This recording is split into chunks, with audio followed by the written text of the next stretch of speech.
So when you're Mm-hmm. creating content that talks to everyone, you might get 2 likes, 3 likes, 4 likes. But when you talk to content that speaks to one person, even though it speaks to multiple one people, then the conversion's higher. So there's growth content and then there's conversion content. So there will be posts that you'll see I'll do for growth to get my stuff seen. And then there'll be posts where you might not have a lot of engagement. That doesn't mean I didn't get a sale. That doesn't mean I didn't convert. When I launched my best-selling book, The Desire Brand Effect, a few years ago, my main objective has always been to help people build a desired brand with repeat customers where they're collecting these true fans who buy from them every season. So if you're someone who wants to build a jewelry sales machine with your business and you're ready to kind of call in those repeat customers, introducing a brand new free private podcast just for you.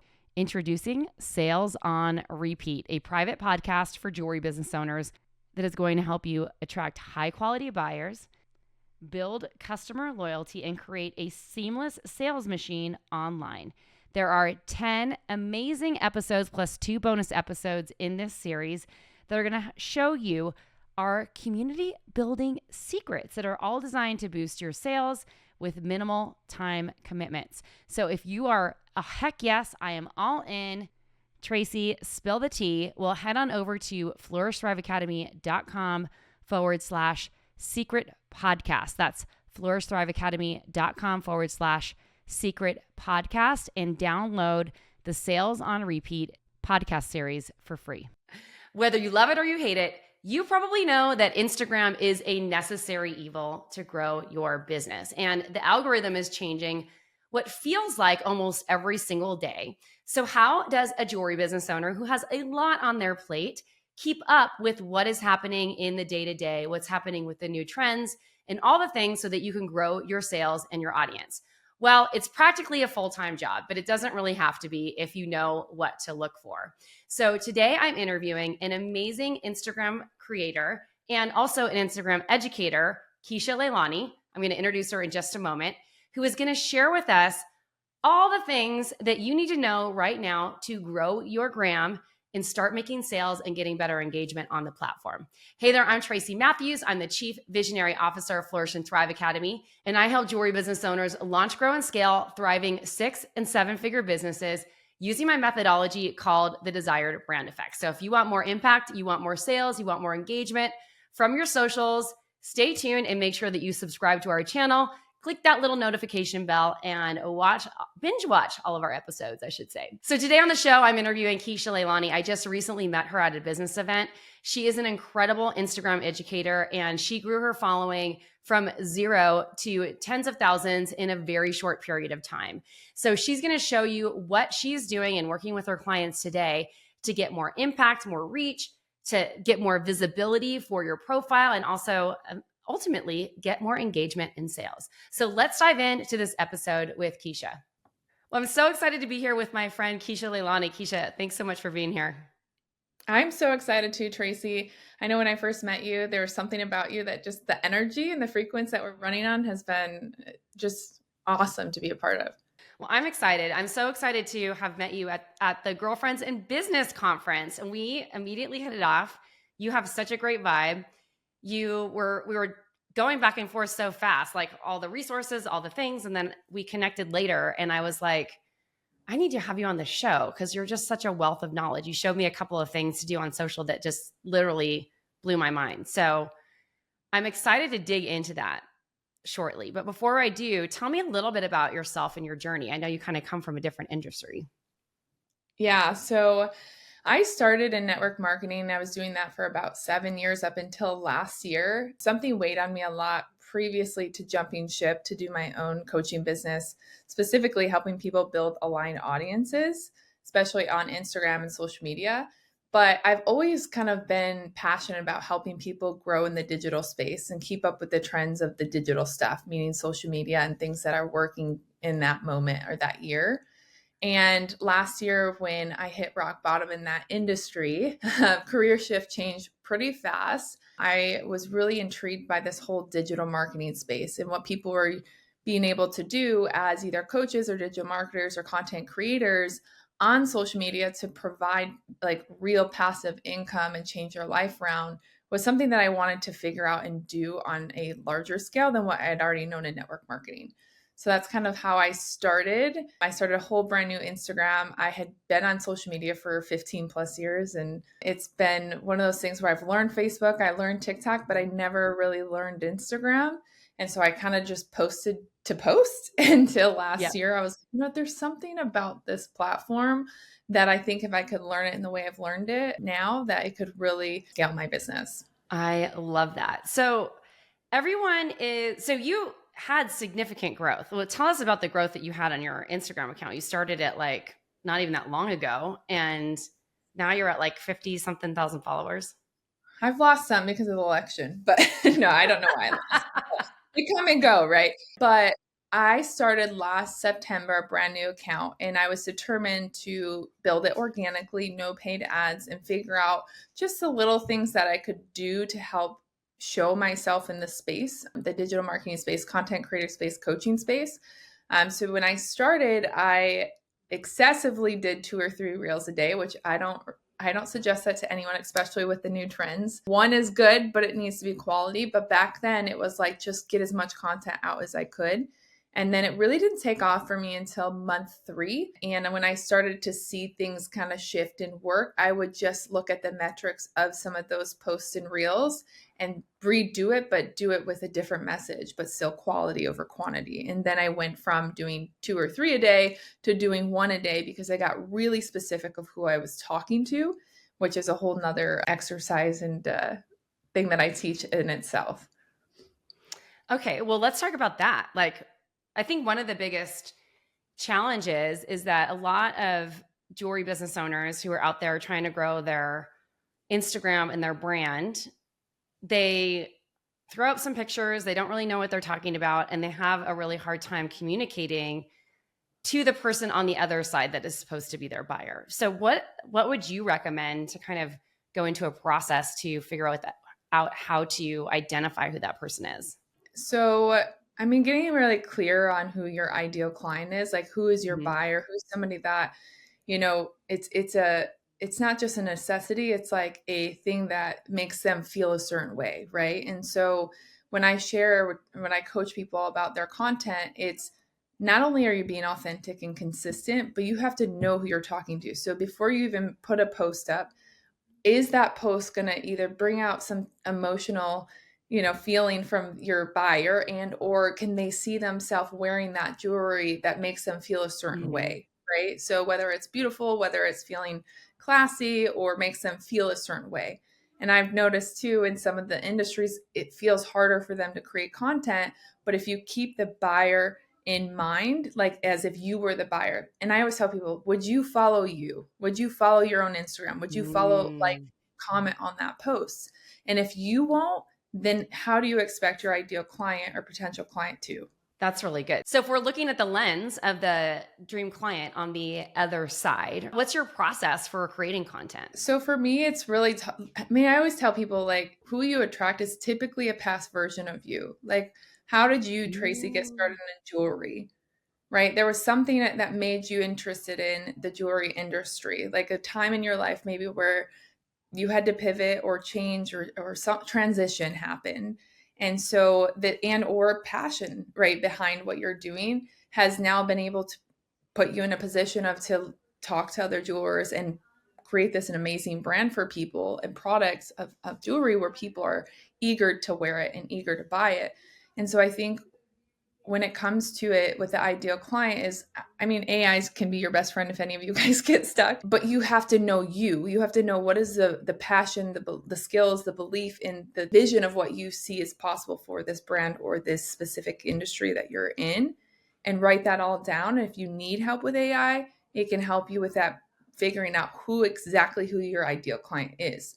So typically with Instagram or any of the social medias, you can be broad, but when you're more specific, so instead of saying, oh, I help women feel beautiful, I would even ask to go a little deeper with who you help, right? Like I help mm, women in their 30s feel confident and fill in the blank. And that's a little bit more specific to the algorithm that Instagram specifically is pushing out. That so when people are searching, putting in the search bar, I'm 40 and want to feel beautiful again, or maybe it's a luxury brand or jewelry, and they're looking up luxury brands. So your client is somebody that's has the money to spend on luxury brands. So you use that in not only in your bio, but in your content as well, which calls in your ideal client. Does that make sense? So you might say, I Yeah. help women feel, or I help luxurious women or women that love luxury items or something that is more relevant to who you're trying to attract. Does that make sense? Totally. I can Totally. keep And going deeper with that, but that's like kind of the baseline of how I kind of help create that. what's working right now on Instagram? That's a good question. Authenticity. So again, like you said, if they're just posting jewelry and trying to get a sale from posting jewelry, it's more likely going to happen if you have a customer that has bought the jewelry that you can even do some type of affiliate with, or you could ask them for a testimonial and share that realness of how that buyer felt when they bought that jewelry. So authenticity, and or you sharing your story behind why you even started to begin with. A lot of storytelling. You probably heard that before. Stories sell, facts tell, and it still stands true. But the more authentic you are, and the more you are being consistent, and then the carousels. You'll probably see a lot of people doing carousels lately, and they're telling a story on that carousel. So anywhere from 5 to 20 slides of just saying, I remember when, or I remember before I started, in the jewelry industry, and life was hard, and whatever it is, and be authentic, right? So that's what I would say is really working right now. And then not being afraid to show up as you instead of trying to be like every other jeweler or brand that's out there, and being different. They are showcasing more originality than they are of you copying somebody else's stuff. So they want Mm.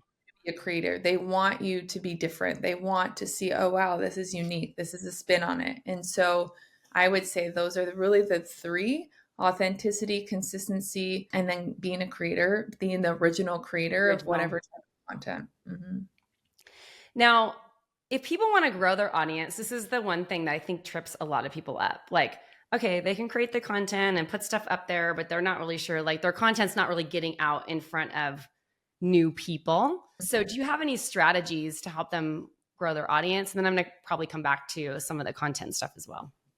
Yes, what we're doing, like you and I being able to collaborate together, even though we're in different industries, but even if you did the same industry, is sharing each other's audiences is one of the most powerful things, because not only as a beginner creator, it's sometimes hard to build an audience from scratch. I know, because I did it. No paid Yeah. ads. It was all organic. And I remember when I started, I did that. I actually hosted a retreat of entrepreneurial women in the digital marketing space.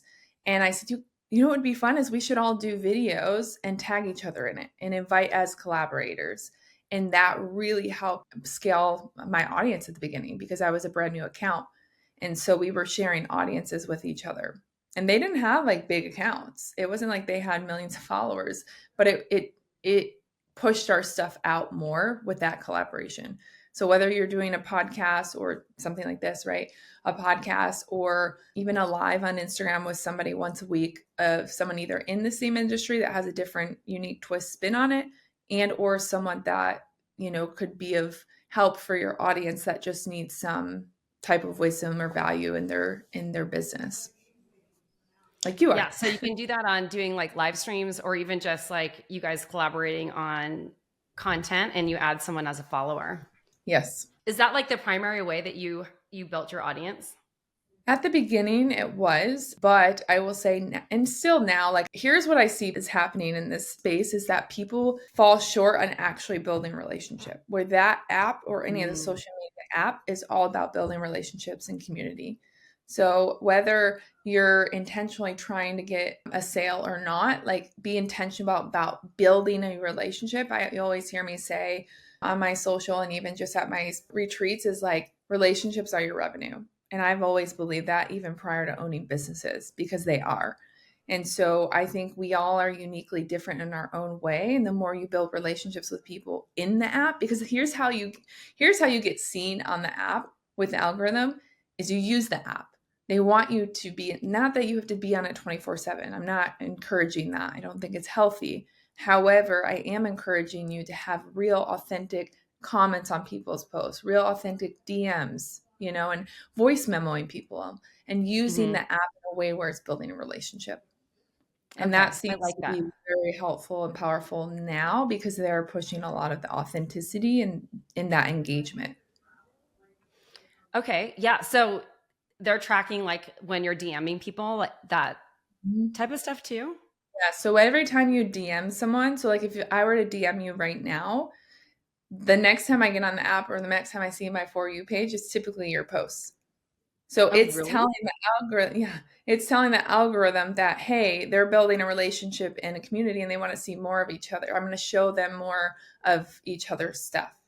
Whether I'm commenting on your stuff, DMing you, but I've noticed that the algorithm, when I DM people, the minute I get back on the app, I'm like, oh my God, that's so funny. I just did a podcast with her. It's because we are DMing in the Instagram right now. Okay. I love it. I love it. That's a And, thing. I've heard some people say that you want to go in like 15 minutes before and engage with the people who liked your posts and all that stuff. Is that still a thing? It's like the chicken and the egg, right? Like which ones come first?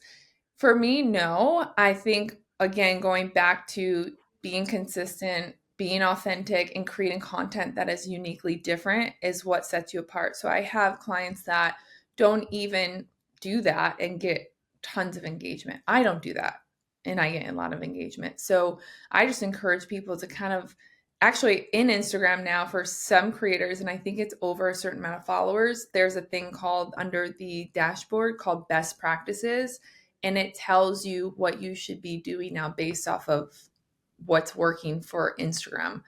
So that's a good kind of rule of thumb. If you don't have that yet, I'm sure you could ask ChatGPT, hey, what's the best practices for Instagram 2024? And it will give it to you. And then if you get stuck, I mean, as much as I love and hate AI, I love it for the fact that sometimes we're all just so busy and it's hard to be in that creative state all the time.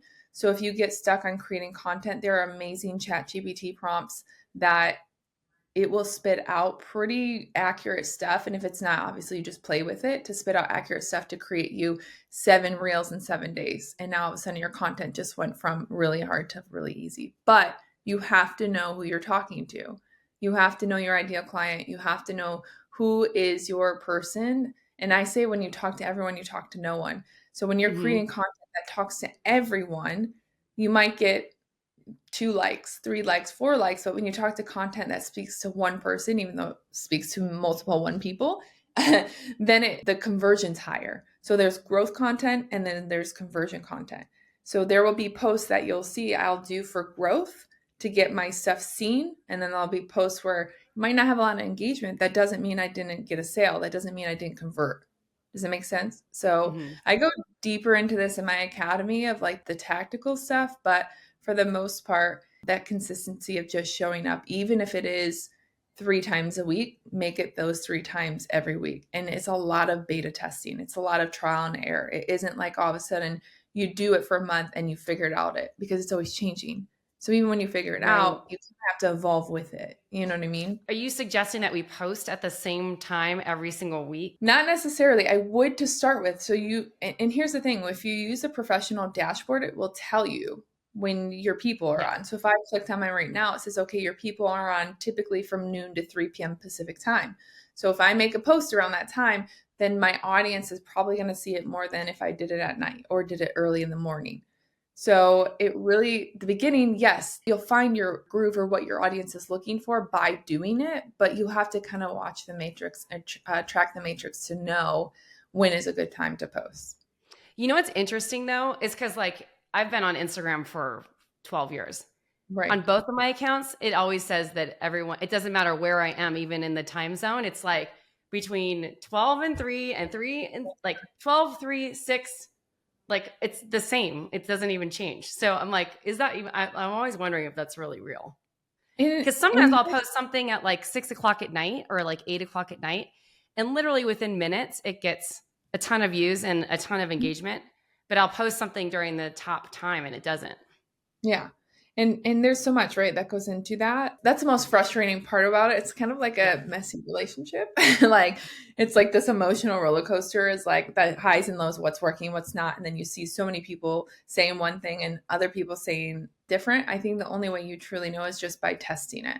And so if your Hmm. time is working at 8 more than it is at 3, then start doing 8 on that day, or do 8 Thursdays and Fridays, and then do 2 p.m. on Saturdays, and just kind of play with it and see what will work for your audience. Because it's not a one size fits all. Your audience is different than my audience, right? I used to get caught up in like when to post, what time, and all of that. And should I be commenting and engaging? But I noticed when I took that pressure away, it made it fun again. I fell out of wanting to create when I felt like it was like, got to do this at this time, got to respond to people right after you post and engage before you post. And for me, like I want it to be fun. I don't want it to be a job. Yeah, exactly. Exactly. So for people who are struggling with storytelling or story selling, as I like to call it, what are some tips that you can give them to craft better stories to be telling on Instagram in their captions and then also in the content itself? So, viral hooks, you probably heard of it. There are Yeah. such thing as viral hooks, and these are what can you get somebody to see your stuff, or will somebody scroll stop within the first few seconds of seeing your stuff? So, typically, what I see happening with this is if you state something like, here are 3 things to help you fill in the blank, help you feel beautiful for 2025, or help you feel beautiful in 60 seconds, like using numbers to kind of like get that instant grab. Those are really powerful. In fact, they're probably the most powerful when creating content. And then also having a hook at the top of your caption, which is the text that you actually create about the post. There's long form and there's short form. So if I do a video that talks for 60 seconds and then I go create a long caption, typically you're going to lose that audience. So what I do is if I do a longer talk, then I'll do a short caption that's like just a call to action, like comment the word doc if you want to receive or get this free guide on how to grow your audience. And Hmm. those seem to convert very well. But to answer your question, when it comes to storytelling, there's a couple or things to think about when you think of this. Storytelling is the beginning is, do you have 2 or 3 stories about you that can move people, right? They can see themselves in your shoes right now. And typically it's a past story, like for me hitting rock bottom, being scared to jump into a new Instagram, not knowing the community, building a new community, all of that was terrifying. So when I share that story, typically in my posts or even in my stories on Instagram, Yeah. people resonate with that. Some of my audience will resonate with that because that's where they are now. Like it's overwhelming. So I'm telling a story of like, I remember a year ago starting this new account, being scared of if anyone will follow me, if anyone will like it, if it will be seen, if it will, like I'll be seen. And that typically is what like will draw in somebody to DM me and be like, "Oh my god, that's me now. How did you do it?" And now it's an organic conversation without me going into, "Hey, go buy my, academy or go buy this or, Hmm. So that's why I tell like if you can tell more stories in your stories and even in your reels or there's 3 different types that I rotate around when it comes to creating content. It's inspirational, educational, and authority content. And Hmm. those 3 ones, you rotate them throughout the week. Meaning, authority is maybe I share a testimonial of a client win of mine, whether it's maybe their increase in income went up, or maybe it's their increase in followers and engagement went up. That's authority content, what tells my audience that she knows what she's talking about. And then there's educational, where might actually go into here's 5 ways that you can grow on social media today. And I'll give exactly 5 tips or ways to do so of what I would teach my clients when they actually work with me. And then the inspirational could be something like a story, right? Like where it's a natural, organic, inspiring story for someone to say, oh, wow, I love to hear that Keisha was able to start a whole new Instagram and grow it from scratch from 0 to 55,000 in a short period of time, all organically. I want to learn how to do that too, where they're naturally either commenting and or DMing me because of that. Okay. I love it. I have another question about the stories. Like you're rotating the same type of stories in your stories and on your feed. Same types of content, excuse me, in your stories and on your Yes. feed. Yes and no. There are what I call Instagram story sequences where there's like 4 or 5 slides that I'm intentional about to tell a story. And then there at the end is the call to action, like DM me the word for this free guide or DM me the word chat if you want to learn more about my mastermind. But I'm telling a story leading up to a call to action that gets them to engage with me. It's not always like, So here's my give me an offer. example of what that looks like. Yeah, so I like to call it it's a magic sequence formula where basically you take the beginning of the story and it's you could talk about, let's just say, a fact in your industry, like 80% of jewelers, and then you give some type of fact or a poll or ask a poll, because here's Mhm. the thing about Instagram, it wants you to use its features. So the more you use polls, the more you use the add your sticker. I typically like to do that at the beginning of my day What because is I the know. add your stickers? So basically, when you go create a story, there's that little icon where you can create a sticker of some sort and it will just say add yours. You can either make one up yourself. So for today, I haven't done one yet, but I would say, what's your mantra for the week? And that would be the question Oh, in the add your sticker. And then I put a text on my actual story of what my mantra is. So the goal is for me to get my audience to reshare that, because the more people share stuff and engage with your account, the more you get seen in the For You page, mhm. specifically in your niche in that industry. There's so much that goes into it, so I don't want to overwhelm your crowd, but using those features when you're doing a selling sequence or a sequence Mhm. formula can be very helpful to get seen at the beginning, because what ends up happening in your stories, they kind of drop down. If you haven't noticed, Yeah. the views drop down the more stories you have. So what's working now in stories is the fewer slides you have, 1 to 2 to 3 is good. But in how can you catch your audience in those first 3 slides of your stories, Okay. right? Love it.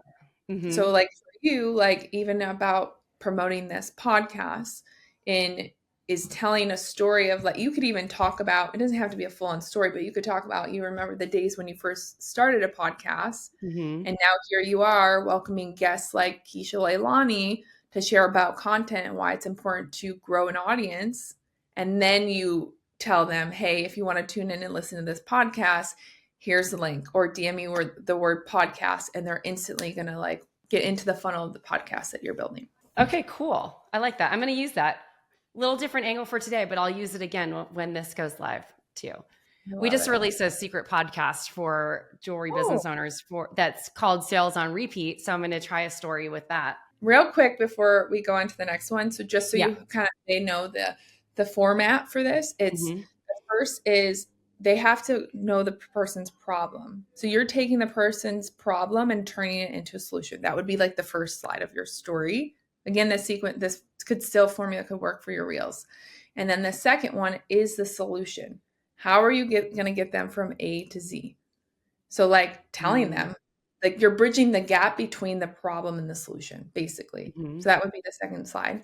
And then the third one is social proof, right? So for you as a jeweler, the third slide could be like, here's my client Keisha, and when she bought this whatever necklace and wore it at this event, she felt in her alignment, an element in her, she's in aligned Yeah. with her badassery, whatever you want to call Yeah. it. She's And looking then fine. yeah. And then the fourth one is the call to action. So then, based off of all those three, now we're going to give them a call to action. Are they DMing you? Are you putting the link up there to, whatever that jewelry is that you want them to purchase? That's a great tip. Do stories get pushed out to people that aren't your current followers? Yes, but I've noticed more so when you use their features. So they just had a new one during Halloween. It's stuff you kind of have to pay attention to, but there was a new one during Halloween that they had a new sticker, and it was, let me see if it's still up. It's not up anymore. So it was probably only up for like a handful of days. And basically no, it is up. It's up. It's What a is new it? sticker called Imagine. And it's basically creating you as an AI person. And so it lets you reshare this image of you. and I'm just going to give you, this isn't me, but I'm going to give you an example of someone I work with, is so it created an AI version of her, and then it gave a sticker in the bottom. And then because she's using that, Instagram will favorite her account more to non-followers in her stories to be seen of other people that are also using this feature. Oh, that's cool. Another way to grow your audience is to use stuff. Like I didn't even know that that was happening one time, and I used this sticker reveal. Do you know what that one is? No. Basically, it doesn't show. So if I put a sticker up today that says DM me the word, oh, I'll give you an example. I did an ice, what is it called? The ice cold bath Yeah. thing. Ice plunge or plunge, whatever.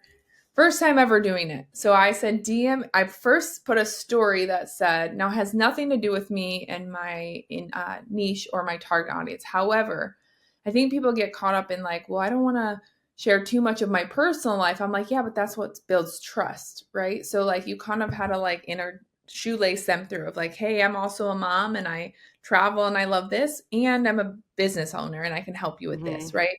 So I did that with the cold plunge. And all I said is I had a picture of me about to get in the cold plunge. And I said, this is my first time doing it. I hate the cold water. And then I left it at that. And then the next slide, I said, DM me the word cold if you want to see if I got in it for how long. And I had hundreds of people DM me that.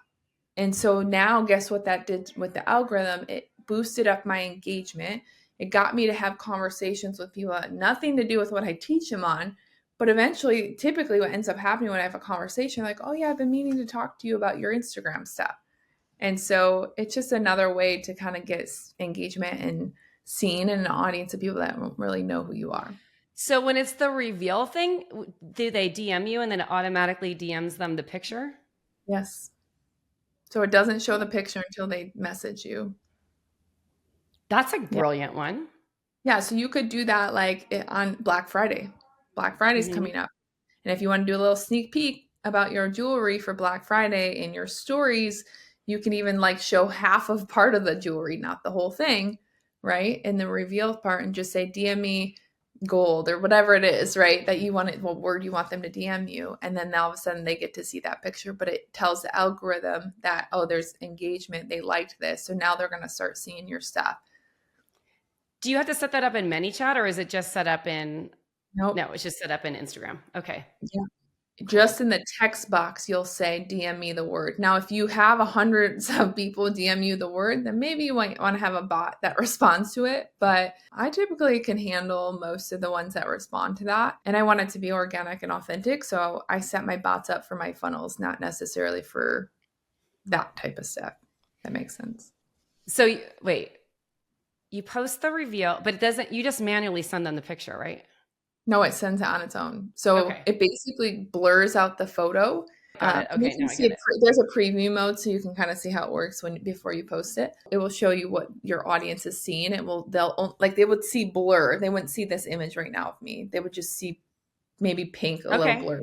I'm going to try that. I need to know all these features. No, use that. That'd be fun for our secret podcast that we're releasing. Yeah, that would be huge. All right. So if we're trying to get more engagement, more followers, more sales on our Instagram, are there any final tips that you want to share? I would just say like content can be overwhelming for a lot of people, especially beginners. And the biggest thing I could say is just start. And just like me, like I had to evolve and learn, right? I was a learning adaptability because I was on Instagram, but I didn't do it the way I do it now. And keep up with as much as you can, but just be consistent, like showing up. But whether if you show up Monday, Tuesdays, and Fridays, like continue to show up Monday, Tuesdays, and Fridays until you get that. Like typically what I tell my clients, like you'll get the will when you develop the skill. So when you're learning a lot today, and so is your audience. So if you learned one thing from today and you applied it, you're winning, right? So Yeah. you don't have to apply everything I taught today, but you might apply one thing this week and you might apply the next thing the next week until it becomes this muscle and habit.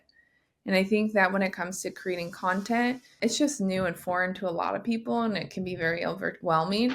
And typically people are just overthinking it instead of just doing. So I always tell people do it messy, do it scared, do it nervous. And then that's what I did. If I look back at the Instagram reels and stuff I did a year ago, which I have, they're awful. Like I had no like and I that was me just learning it though. Like I was Mm-hmm. just like, I don't care if I get likes, I don't care if I get sales, I'm just gonna do.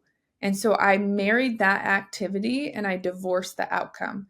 And I think with social Oh. media, it's very hard not to be like, well, my followers aren't growing. I'm not getting any sales. So it takes about 90 days for your account to be really seen if you're doing it, speaking to your ideal client and doing it in a way of consistency and showing up.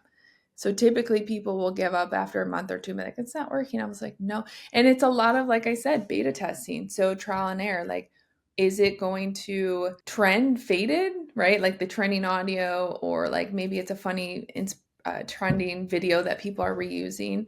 Has that faded already? Maybe it won't work now, right? So what is working, and look at, here's another tip actually. I always tell people to look at 2 or 3 creators that are in the same industry as you. So like jewelry, let's say, and they have Mm-hmm. big followings, they have a lot of engagement. You can find, actually, in fact, you could probably, I don't know what the Instagram algorithm's showing you, but if it is showing you jewelry in your dashboard, you can find those accounts and see which of their videos are going viral and duplicate that because it's already working. Why reinvent the wheel? And not duplicate in the sense where you're saying the same thing, but you're duplicating the main format. It's more of a format Mm-hmm. thing, not a what to put, what to say, or what to put in the content. It's Mm-hmm. more of a format that works. So if I go to professional dashboard and I look at inspiration, it shows me all these reels right now. Mm-hmm. Now, if I go over, it's going to show me inspiration based off what the algorithm knows I like in my niche, in my audience, right? So if I look at these and I see, okay, this girl has 310 likes and 132 comments, and she's saying, point of view, you're a content creator, business owner who wants to make a blank, she put a poop emoji sign, a ton of money in Instagram 2025, and you find my account. I could do something similar that speaks Mm-hmm. something different to my audience because I see that this took off for her. Makes sense? Mm-hmm. You kind of look at a couple different things. What audio, right, is trending on that? And then also the hook, that viral hook I was talking about, is very important. Okay, awesome. Is that helpful? I mean, Yeah, there's so much. Honestly, I'm so I glad that know. you have here. And it's like, I don't want to overwhelm anyone, but just getting started is the best thing I can say. And find the time to show up consistent. And it doesn't mean Monday through Sunday. Just find a schedule that works for you and do that over and over. Here's what marketing is, whether you're using Instagram, Facebook, TikTok, it's saying the same message over and over again, just different. Yeah, And just so in a keep different that in way. mind. Mm-hmm. Keep that in mind. Get better at storytelling, understand who your dream client is, speak to their problems, use the Mm-hmm. story hacks that we talk about, and go follow Keisha. Where can they find you? Tracy's like, I need you in my back pocket. I know. Yeah, you can find me at Keisha, Keisha. I think it's underscore Leilani on Instagram. I'm also on Facebook, but I don't really build over there anymore. I do. Keisha underscore Leilani, Leilani. Awesome. Thanks for being here, Keisha. Tracy, this was great. I really appreciate. And if anyone has any questions, feel free to send them my way. I'm happy to help. I think when it comes to growing an aligned audience, not people that just like want to follow you to just follow you, people that are in alignment with your mission, your values, your beliefs, and what it is you're doing in the world, that impact, right? So I hope that helps, and let me know if you have any Thank questions. you for being here. It was You're awesome. welcome. Thank you so much for watching the show today. This is Tracy Matthews signing off until next time. If you haven't done so yet, make sure that you download my brand new secret podcast. Yes, I have a secret podcast. It is called Sales on Repeat. It's basically like a mini training or a mini series for jewelry business owners who are ready to take their business to the next level with more repeat customers and more sales. So if you'd like to learn more about those episodes, I'm going to be diving deep into simple to execute strategies that anyone can do to build an omni-channel business online and using your other revenue streams as a baseline. So let's do this. Head on over to flourishthriveacademy.com/secret podcast and download the secret podcast today and let me know what you think. Ciao for now. Are you tired of relying on in-person shows and foot traffic to grow your jewelry business?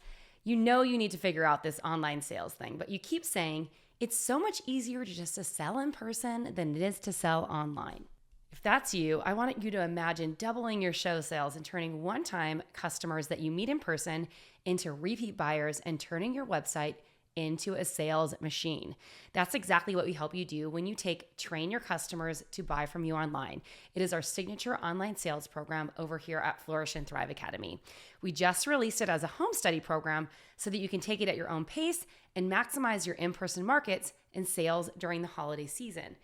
You'll learn step-by-step strategies to quickly grow your email list, automate your sales process, and dive into virtual live selling strategies and so much more. Plus, you'll build a reliable revenue stream online and reach thousands of potential buyers. Don't let the changing market hold you back and get instant access to TYC and watch your online sales grow. Head on over to flourishthriveacademy.com/TYC and check out the program today. That's flourishthriveacademy.com/TYC, or check out the link in the show notes. Also, we're having an early Black Friday sale, so you can grab this for 50% off for a limited time. So head on over to flourishthriveacademy.com/TYC and get this essential online sales program that every jewelry business owner needs.